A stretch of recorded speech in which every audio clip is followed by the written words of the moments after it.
సంక్రాంతి పండుగకు మరో 50 రోజులు మాత్రం ఉండటంతో దూర ప్రాంత ప్రజలు అప్పుడే సొంతూరికి వెళ్లేందుకు ప్లాన్ చేసుకుంటున్నారు. బంధుమిత్రులతో కలిసి ఆనందంగా గడిపేందుకు జనవరిలో ప్రయాణాలకు సిద్ధమవుతున్నారు. కానీ రైళ్లలో సీట్లన్నీ రిజర్వ్ అయిపోవడంతో ఏపీ వాసులు ఆందోళన చెందుతున్నారు. హైదరాబాద్, విజయవాడ మీదుగా ప్రధాన మార్గాల్లో నడిచే రైళ్లలో ఇప్పటికే రిజర్వేషన్ బెర్తులు నిండుకున్నాయి. దాదాపు అన్ని రైళ్లలోనూ భారీగా వెయిటింగ్ లిస్టు కనిపిస్తోంది. ప్రతి సంవత్సరం వేల సంఖ్యలో హైదరాబాద్, విజయవాడ నుంచి తమ ఊళ్లకు వెళుతుంటారు.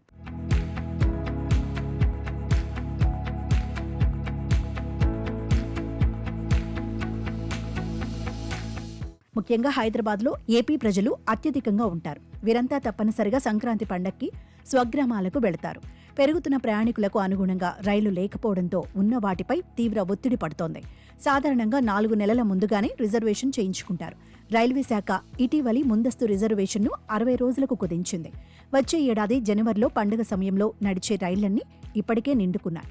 ఇక తత్కాల్ టికెట్లపైనే అందరూ ఆశలు పెట్టుకున్నారు. డిమాండ్ ఉన్న మార్గాల్లో ఎక్కువ సర్వీసులు నడిపితే ఆదాయం పెరగడంతో పాటు ప్రయాణికులకు సౌకర్యవంతంగా ఉంటుంది.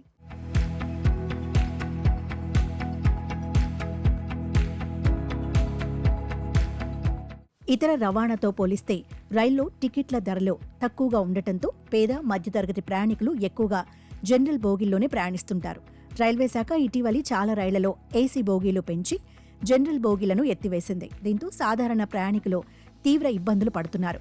ఏసీ బోగీల్లో ప్రయాణించలేక, ప్రైవేటు బస్సుల్లో వేల రూపాయలు చెల్లించలేక ఉన్న రైళ్లలోనే కిక్కిరిసి రాకపోకలు సాగిస్తున్నారు.